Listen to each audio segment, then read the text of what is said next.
Hi, everyone. Thank you for joining us today. We have a very different show.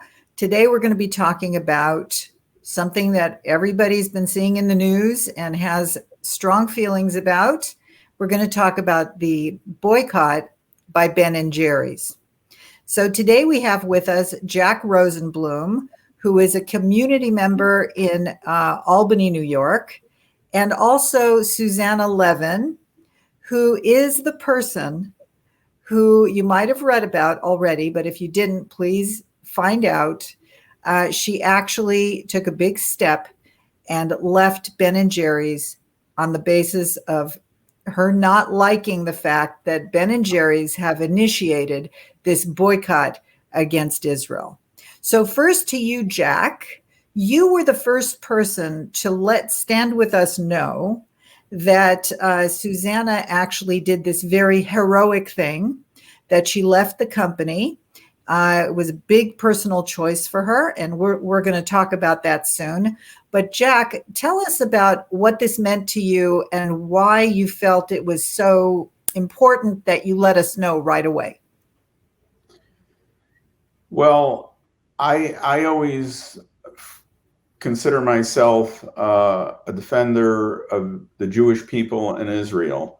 And as soon as I saw the article that the Ben and Jerry's had decided to boycott the communities in Judea and Samaria as part of a what I believe is a personal agenda as of members of their board, I wrote a very strong email to Ben and Jerry's, the contact people who I researched, and I also let all our community friends and people who I email with know about this particular situation.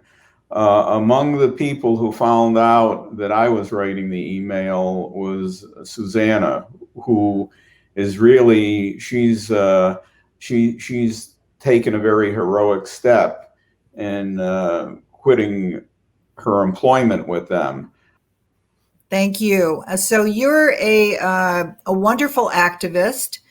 You took steps immediately when you heard what happened, and you encouraged your friends to do the same. I'm reviewing this because this is the consummate activist, and this is what we want everybody to be doing when bad things happen to the Jewish people or to the state of Israel. And we're seeing such rising anti-Semitism now that we cannot just be upset about it. We have to take action. We have to take steps. So did you know Susanna before? You knew her from before? I know her through my son and through our community. We have a very tight-knit Jewish community. I've been very visible in our community for many, many years through our business, and I know many, many people, and there are many people who I don't know who know me. Okay, wonderful, wonderful. So you have a network, like everybody listening has a network. That's what's really important about this. This is good role modeling, you guys.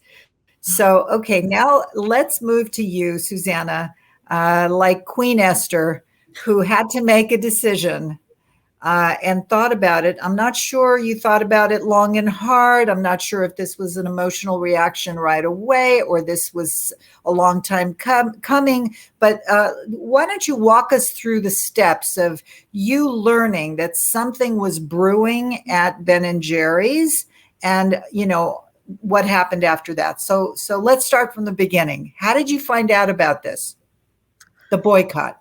Yeah. So I am a contractor with Ben and Jerry's. I've been working with them for many, many years, and I've been working exclusively for them. So I'm like an employee. I'm a trusted contractor. I'm working in the design department. My art has touched all areas of the company for 21 years. I've been with them. However, being a contractor, I'm not privy to company meetings, all company meetings typically. But a friend of mine who follows social media more than I do alerted me that that Ben & Jerry's had gone silent. In May, when there was the Gaza war, all kinds of pressure campaigns started up to pressure Ben & Jerry's to make a statement, to divest, to do something against Israel, in a statement against Israel. And this has happened before. This is not a new story. There's often a pressure campaign waged against Ben & Jerry's in that way, and they have resisted for a very long time. But it had started up again, and Ben & Jerry's had gone completely silent, and they're on social media, and their silence was making the news, and that's what alerted me. And so I started asking at work. I spoke to a friend who works in PR, and I asked, what's happening. And I wanted to, I figured if this person works in PR, then this is the person who is going to have to make such a statement if the company chooses to do it. So I wanted to, talk him down from it if it was possible. He told me that this was happening far above him and he really had no say in it. But he's a lovely person who heard me out. And he got me permission to listen in on a company meeting. So I got to hear a general briefing. Nothing very specific was said. It just the idea that they were going to have to. So I watched a video of the meeting. It wasn't live to me. And they were telling the group that something was going to happen, but they didn't know whether it would be a small statement or a full divestment. They were still in the process of deciding, and they wanted to hear employees' opinions and see if they had questions. I listened to the whole thing. The questions were of a mundane sort, just business practice questions. I didn't hear any resistance. I didn't hear anyone asking why would we do this? And I did feel a little like Queen Esther, honestly. That was how I was thinking, because I thought, well, here I am, a Jew who cares deeply for Israel, and I don't know, I don't really have a counterpart in the company like me. And I felt very much that I was it, and they're telling me this is proprietary, don't share. So I didn't initially talk to any coworkers or really anybody, because I just felt like, well, I have to do something, but I'm not sure how to do it. And you realized that in that meeting, there was really no voices. There were no voices saying anything different. There was like a general consensus, if you will, that this was the quote unquote right thing to do to the Jewish people in the state of Israel. And did you feel like you had to do something, like you felt a sense of urgency? Well, I wouldn't say a consensus. It's not like everybody raised their hand and said, yes, let's do it. But there wasn't resistance. These are the good people of Vermont. It's not I don't believe that there's anyone there who has a passion for Israel.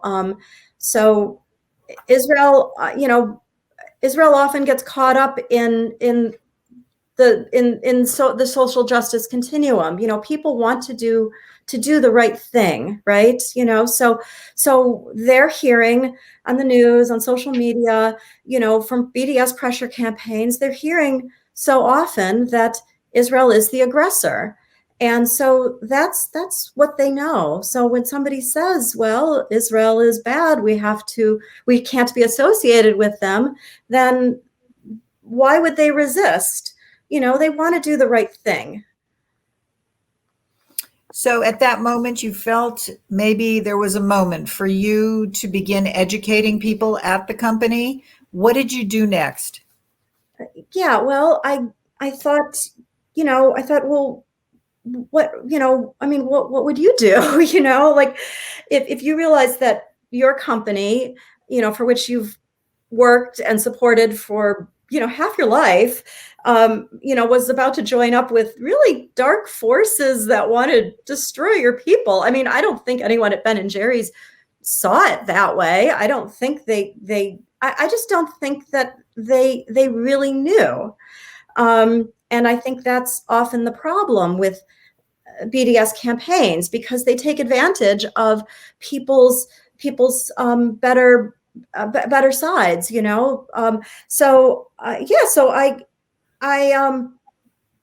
decided there and then that if they were truly going to make a move that followed a BDS strategy, then of course I would have to quit. I talked to my husband right away, and I said I have to quit, So that's when I started to think about Queen Esther, because she, thank God my life was not at risk. It's a job.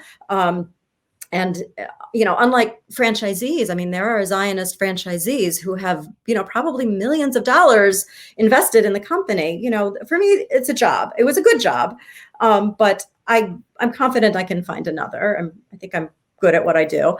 But I just decided then and there that my job is forfeit. My job means nothing now. So while I'm still in the company, I'm going to use my position to speak to people who are the decision makers. So I contacted my boss and my manager, and I told them, look, if this moves forward, I will quit. In the meantime, I'm going to escalate this and start speaking to the higher ups, which is what I did. So tell us a little bit about that, because I'll tell you, we know that one of the greatest enemies of the Jewish people and the state of Israel is ignorance. That is one of the greatest enemies. So when you say that presents a lot of vulnerability, and people are vulnerable to misinformation and disinformation, lies. It's incredible how ignorance can become a player. So you then decided, okay, my job may be on the line right now, but while I'm still here, I'm going to try to educate some people. So tell us what you did. Okay, so I'm a graphic designer. I'm not a historian or a scholar. I'm a mother. I'm a grandmother. I have a couple kids in Israel. I have some family in Israel besides them, and so I started to get organized and get prepared, because I wanted to be ready. I wanted, I didn't know how many chances I would have to speak up. So I started by contacting my sister-in-law, who lives in the Gush, and I wanted to just hear some more about what she's told me in the past about regular life in the Gush. These pressure campaigns, they characterize life there as apartheid, that the Palestinians and the Jews have nothing to do with each other, that the Palestinians can't use the roads or the stores, and the checkpoints are only for Palestinians, and any of us who've been there know that's not true at all. So my sister-in-law enlightened me more about her life, and told me specifically about some Palestinians who she's friends with that have worked for her, somebody who did some work in her house, somebody who helped her with an invalid family member, people, who she really, really trusts. They absolutely come into the village with permission. Everybody needs permission to come into these villages. They're gated villages, right? And they have work permits to work there, and she has seen to it that they do. And they are happy with the arrangement because they're earning a living wage from her. she told me about Palestinians who own property in her town, in her town actually, and no one can build on the property because there's a whole legal snafu about it. So it's not as cut and dry as people think. But then I started asking her more specific questions so I could combat some of the disinformation in the pressure campaign. And she said I was getting over her head. So she sent me to an acquaintance of hers, Avi Abelo, who makes some films in Israel to help people, learn what's true and what's not. And he gave me a lot of information and really helped me to prepare for the next level of talks that I did. So did he also tell you, did he happen to mention that there are hundreds of businesses in Judea and Samaria, in the West Bank, hundreds of businesses that are cooperative businesses between Jews and Palestinians? Did he tell you that? No, I didn't know that. Yes, there are. And I know that, I've shopped in places where there are Jews and Palestinians working together and shopping together. And, it's my experience. Absolutely. Yeah. You mentioned that things are not black and white. They never are. They never are. Yeah. But with propaganda, it's always nice to just, put it into little categories and make things black and white. And that's what happened here. So tell us what you did in the company. Without telling us who you met with. We don't need any names, but you went pretty high up. Yeah. I went to the next level and spoke to someone associated with the social mission. I made a document that compared and contrasted, that showed that combated the specific claims that was made by one of the pressure campaigns, and then provided actual video and news links that could fill in more information. And Avi helped me to choose which things. And I should say also that he was very discreet. He didn't tell people, I wasn't looking to share proprietary information or damage the company. I really wanted to help them to make a better choice. And so I presented this material to this individual who I have to say seemed already pretty sold on the BDS narrative and was not receptive. Okay, so not receptive. Yeah. What at all? Were they kind of annoyed with you? Were they friendly?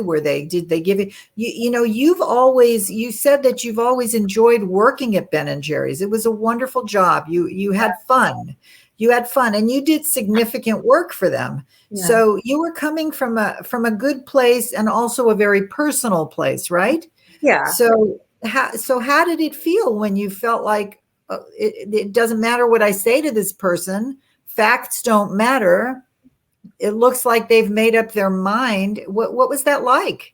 It was pretty stressful. We spoke twice, actually. I mean, I'm grateful that I was granted so much time to speak. This was not someone that I'd worked with previously. So a little bit here and there, but we'd never met. This was a new relationship, speaking face to face to one another. I felt very much like this person was pretty closed to the ideas. And I asked the individual to please look at the links and please consider, looking at this. And I told the person that one really can't rely on BDS for information because they have an agenda that is obviously very skewed. And the person told me, oh, no, we don't follow BDS at all. We don't believe in that. We follow mainstream organizations like the UN and Human Rights Watch. And I wasn't quite prepared for that, but it was good information to get, because then before I went to the next level, I prepared. I learned about the Human Rights Watch report, which I hadn't even known about at that point. That was released in April, and it's I started looking at it after our meeting, and I was quite overwhelmed.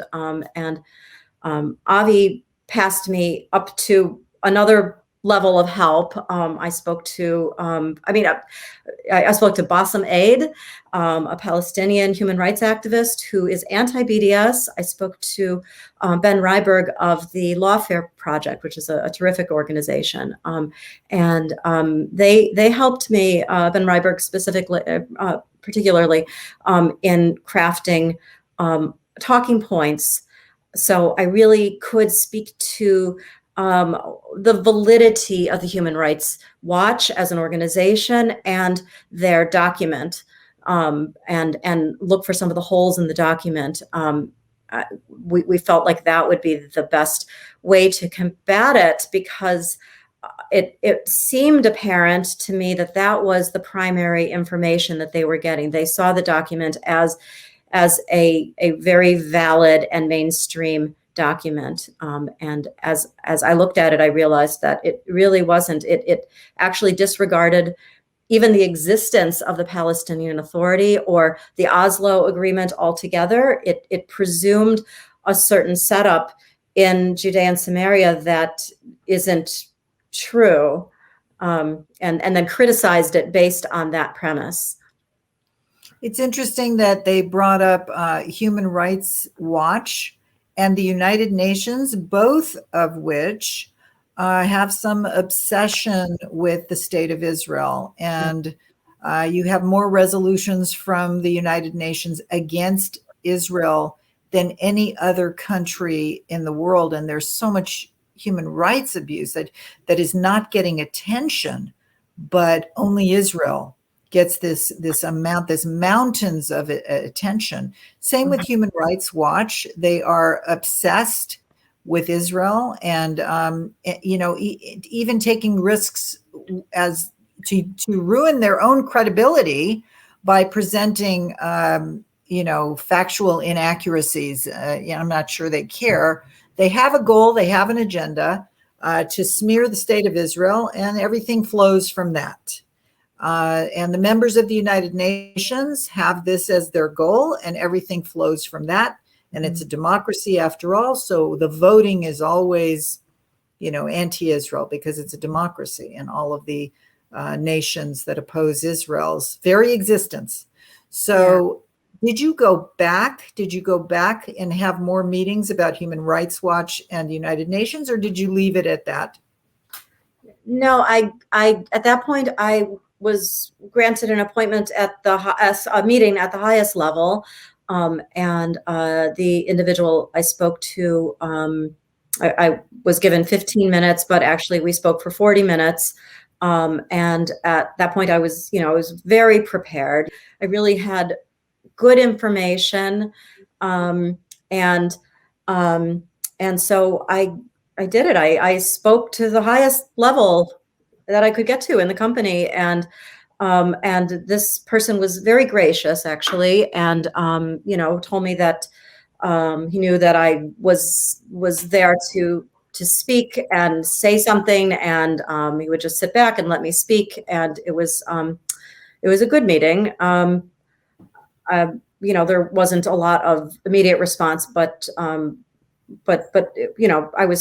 was well received. And then the announcement came, and you saw that the announcement came, and Ben & Jerry's is going to boycott. How did things proceed from there? I initially saw it and my stomach sank. I got to put my money where my mouth is. I knew, of course, that of course I was going to quit. I mean, there was just no question. I was upset. It's a loss. It's a loss to be in a company for a very long time and have good friends and have good work and, income, and know that it's over. But I had no choice. It's not like people, I mean, I can't believe the response on Facebook. So I initially just posted it to my friends, but a bunch of people said, hey, make this public. And I, kind of held my breath and made it public. And then it just went boom, all over. And I've never had such an experience before. It's amazing and also kind of terrifying. But, people are calling me a hero. I'm just a Jew. I'm a person with some integrity. One old friend from Vermont, who I know is very Zionist, he wrote to me yesterday and he said, "Did you really quit Ben and Jerry's?" And I said, "Of course, wouldn't you?" And he's like, "Hell yeah!" So that's how I feel. It's just a far-gone conclusion, and. So it's been a very nice reception. I mean, incredible, really, to see the way that people are responding. So I decided to start speaking up because it really wasn't that hard, and I want people to know that other Jews or other people who care deeply for the Jewish people to know that you can speak up. I mean, I don't know if I affected change within the company. I can't tell. I mean, it appears that the statement by at the executive level was not as harsh as the board of directors wanted it to be. I'm just reading that in the news. I didn't get that from inside or anything. So maybe I had an effect. At least I know that they heard something from the other side. I wanted them to listen, to bring in an expert to speak, someone more knowledgeable than me, but I don't believe that they did. They didn't request that from me. Do you think it would have been interesting for them or created change if they had visited with Bassem Eid before they made this decision? Do you think that would have helped them? Oh yeah, I was so honored to speak to Bassem Eid. I just how we say it. I spoke to him and he said, I didn't tell him what company it was, but he said absolutely I would speak before the board. You just let me know, I'll do it. So that would have been wonderful to have him come before them. I can't say what they would have done. I'm not privy to their conversations. You made a statement which I found really emotional and true, and that is anti-Semitism is back and Ben and Jerry's is feeding the beast. Is that part of your resignation letter? When did you say that?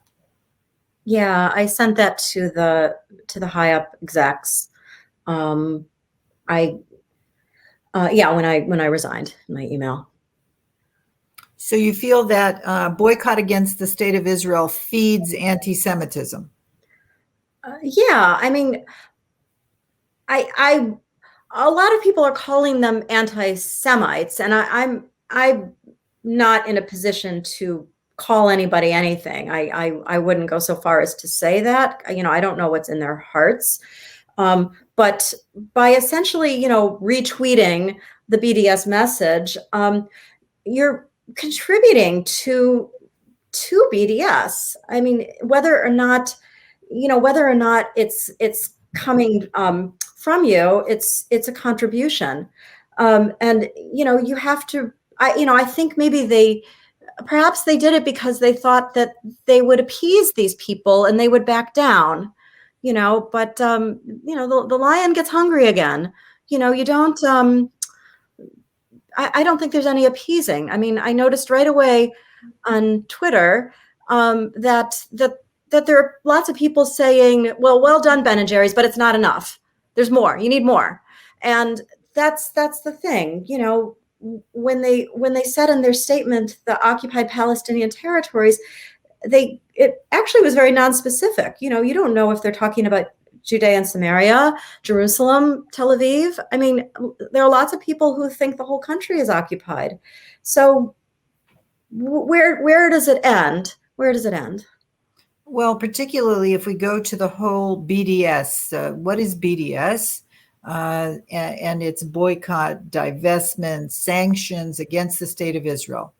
And if you ask Omar Barghouti, who is a founder of BDS, what do you want? Do you want peace? Ultimately, what is your goal? Mhm. Do you want, peace between neighbors? They don't actually, and they say so.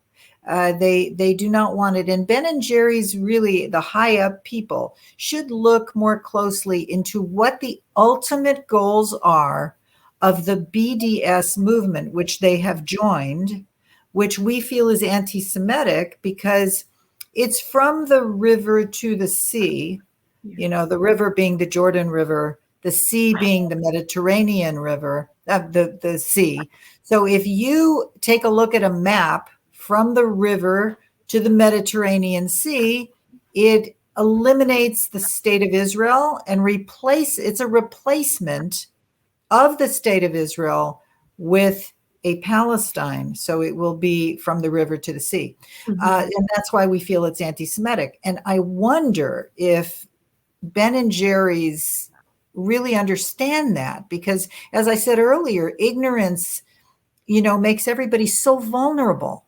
And so, this is what you have. You aligned yourself, Ben and Jerry's, you have aligned yourself with the elimination of the state of Israel. That's the goal of this boycott, divestment, and sanctions campaign. That's the goal of it. Yeah, it's painful. It's painful for me to think that, because I have a lot of friends there, and I feel very strongly for the company. I've been with them a long time. Yeah, it's sad. It's sad to think that. I mean, it's just me here, but I came up with an alternate plan. I told them, maybe don't follow the BDS style. I said, what happened to our motto? What happened to peace, love, and ice cream? We have that written underneath the name of the company on all the scoop shops. What happened to peace, love, and ice cream? So I did a little research, and I thought, well, let's work on those themes. So here are my notes here. So I said, if you want to really effectuate a meaningful response, something that might, actually promote peace, then we should return to those roots. So I said, so peace, let's actually work for peace, right? There are groups in Judea and Samaria that promote real dialogue between real people living there. I found the names of a few Friends of Roots, Interfaith Encounter organization, run cooperatively between Jews and Arabs for, real dialogue.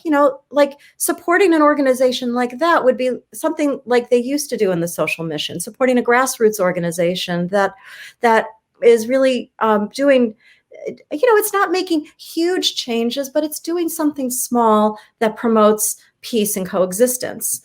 And so with love, on the theme of love, I thought a lot about how much hate there is in the Palestinian Authority's curricula. They're raising children to hate Jews. And, what a shame, because Jews are not raising their children to hate Palestinians. And so I found a cooperation between two educational organizations, an Israeli educational organization and a Palestinian counterpart, that are working together to revise the curricula. I mean, that's beautiful, and I told them, this is a noble effort. You should support this. And then ice cream, peace, love, ice cream. I mean, ice cream is kind of obvious, like democracies or countries, people that share commerce don't have wars. They have mutually beneficial arrangements, so they don't fight each other, right? So we could open a partner shop in Ramallah, I don't know, or in one of the industrial areas that in Judea where Palestinians and Jews both shop. We could, what about driving a scoop shop into an Arab town? I don't even know what the distribution of Ben and Jerry's into those towns is. I suspect that they haven't been able to sell in those towns at all. I'm not sure, but ice cream makes people happy. To me, that's what an ice cream company should be about. But I'm not the CEO of the company, so I made those suggestions. Well, maybe you should be the CEO of the company. It'll be- After all these years, 21 years you worked for them and you really enjoyed it. Maybe you should be elected as the person that promotes cooperation instead of one-sided dogma. So, Susanna, we have learned so much from you. And truly, I mean, we started this program. I said you were heroic. We feel you are heroic. And I know that everybody will enjoy listening to this and the details of what happened and how you dealt with it. So I want to thank you from all of us at Stand With Us. And by the way, I want to make the point that we have so much information. We have a legal department. We have a research and strategy department at Stand With Us. And we encourage people who are faced with such challenges at work or anywhere else, please do reach out to us and we will be there as your partner to help you get through these challenges. I would like to go back for a moment and invite Jack to join us once again as our representative community member who was also an activist. Before before you speak, Jack, I want to tell everybody we have over 15,000 letters that went through a special system. We set up a special system at Stand With Us. If you go to standwithus.com right now, as of this airing, you will find the link to write your own letter, or you could use the one that we have there. Right at the top of standwithus.com, 15,000 people as of this morning have already sent letters. We know this for a fact because it came through our system. So good for you out there, all of you that have written letters, and more of you should. And it's easy, just click of a button, standwithus.com right at the top. Do it now, like Jack and his friends. Jack, you want to give us some parting words? Yeah, I was listening very carefully to Susanna and her efforts to try to persuade some of the decision makers at Ben and Jerry's about trying to correct some misconceptions they have. I was thinking, it was rolling around in my mind, I wonder how many of these do-gooders who decided after the latest conflict in Gaza that they had to do something constructive. And I wonder how many of them really gave serious thought to the fact that Israel was bombarded. Innocent men, women, children throughout Israel were bombarded with 4,400 rockets, some of them that were made by the Palestinians, the Hamas people in Gaza, by digging up their water pipes so that they could craft rockets. And they were firing them from schools, from hospital areas, from apartment buildings. When they did the statistics, they really sorted it out how many were really killed by the Israeli air raids. It was far less because a lot of them were killed by Hamas's own rockets. Using the children of Gaza as human shields so that you can launch rockets from behind them is what Hamas does. And it's a war crime. Launching rockets from Palestinian population centers is a war crime. And then they launch those rockets right into Israeli population centers, which is also a war crime. So Hamas and the Palestinian Authority have been ruining the Palestinian future forever, for years and years and years, decades, and it's enough already. But they don't seem to be focused on that. They don't care too much about the fact that luckily, because of the Iron Dome, or miraculously because of the Iron Dome, thousands of Israelis were not killed. But they don't give much credence to the fact that there's really people who've been taught to be bloodthirsty against Jews. They teach them, let's go and cut out their hearts. These are the kind of things that I don't know if the good people in Vermont really know about or think about. But when you have people that are so so hateful, that want to kill Jews. It's hard for me as a Jew to understand how they have the people in Ben and Jerry's, they have the arrogance to think that they're going to boycott a company for selling ice cream. It's really truly mind-boggling. My hat goes off to the Palestinians for the false narratives they've been able to foist on the unsuspecting public. Thank you so much for that, Jack. I would like to just add that Israelis running in and out of bomb shelters is really never the story that's being told. How difficult that is for an entire population. How do you make a choice between your elderly parents that have to get into the bomb shelter and your infants that need to be carried into the bomb shelters? These are choices that no society should ever have to make. And so who talks about that? Who talks about the fact that Hamas encouraged people to buy a knife for 5 shekels and cut the heads off of Jews? Yeah. I mean, who is bringing up the story of what Hamas did to promote this war, to create this kind of hatred, and to perpetuate this endless war against the state of Israel? So nobody talks about that part of it. They only focus on the unfortunate loss of lives because of what Israel did, which everybody regrets. There isn't a human being that wants to see a child die in Gaza. There is not a human being that wants that or likes that. But war has consequences, and Hamas needs to learn to stop this perpetual war against the state of Israel and the Jewish people. So I want to thank you again, both of you.